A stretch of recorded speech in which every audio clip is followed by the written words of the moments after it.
July 1st, 2000, Australians were celebrating like never before. Kylie Minogue was spinning around the top of the charts. Essendon was on the longest winning streak in history. The Olympic torch on its way to light the Sydney Cauldron. And the GST hit the shelves. The GST was the dawn of a new taxation era for Australians. After decades of it being on and off the table, getting the reform through was a mammoth achievement. But governments needed it. They were facing big budget black holes. The parallels to what the country faces now cannot be ignored. Now we've had the pandemic and there's a lot of churn and tumult and so forth in the economy. And what does that mean about reform? And some people will argue it's an ideal opportunity. The GST was first raised in 1969 by the then Liberal Treasurer. Paul Keating put the idea forward again in '85, but Prime Minister Hawke killed it. 6 years later, John Hewson... It's time to fight back.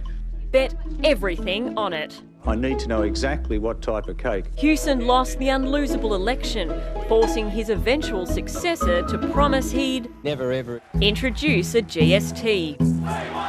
Until 1997, when the High Court banned some taxes on cigarettes, alcohol and fuel. So, John Howard's hoping it's third time lucky for a consumption tax. And lucky it was. The original plan was for everything to be covered. The Democrats will hold firm on food. The deal was done. Fresh food was out, so were health and education. A new tax system for a new century. There were many other reforms that had a big impact, but they didn't affect people's daily lives. The GST was much, much bigger in lifestyle terms because it affected the price of so many things. The GST now raises around $70 billion a year, about 13% of Australia's tax haul. But it could be much more. It's not broad right across the board and you have a shrinking base. That makes it challenging. It's also going to make it a greater problem for the funding of states into the future. The integrity of the tax has been severely compromised over time. It no longer lives up to its original purpose. As we stop spending during lockdown, particularly on non-essentials, less money's flowed to the government. GST revenue has been in decline since it came in, but it's periods of recession like here during the GFC or right now during the coronavirus where the drop in revenue is the biggest. We don't just have an opportunity to reform through this pandemic, we have an obligation to, and to set up our state and country for future generations. The New South Wales Treasurer is preparing to release a review into the tax system within weeks. He's hoping that'll be with the support of interstate colleagues. It'll recommend beefing up the GST in exchange for abolishing other taxes, like payroll tax, vehicle registration fees, and the big one, stamp duty. Stamp duty is a handbrake on the property market. It prevents some from being able to get in, and it discourages others, like empty nesters, from downsizing. And it's volatile. It goes up and down with the fortunes of the housing market. So some states would be happy to swap it out for more GST. The problem is it raises a lot of money. Take New South Wales. This chunk of the revenue pie is stamp duty, the second biggest after the GST.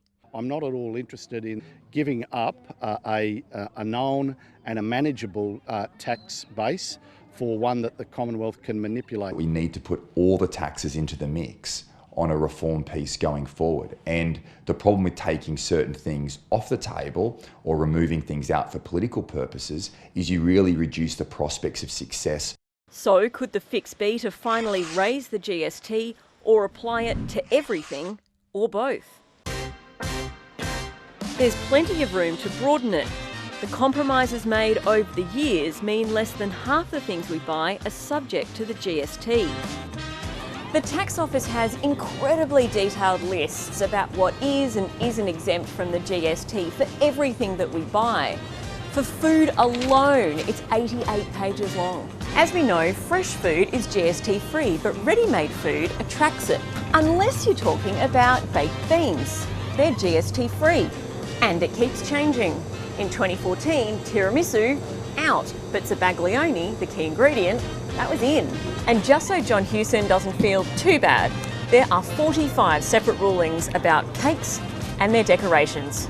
It's complicated. Well, it's been made more complicated because it wasn't on everything, in simple terms. I mean, not to oversimplify, but if it was on everything, you wouldn't have disputes about whether a biscuit is food or not food, you know.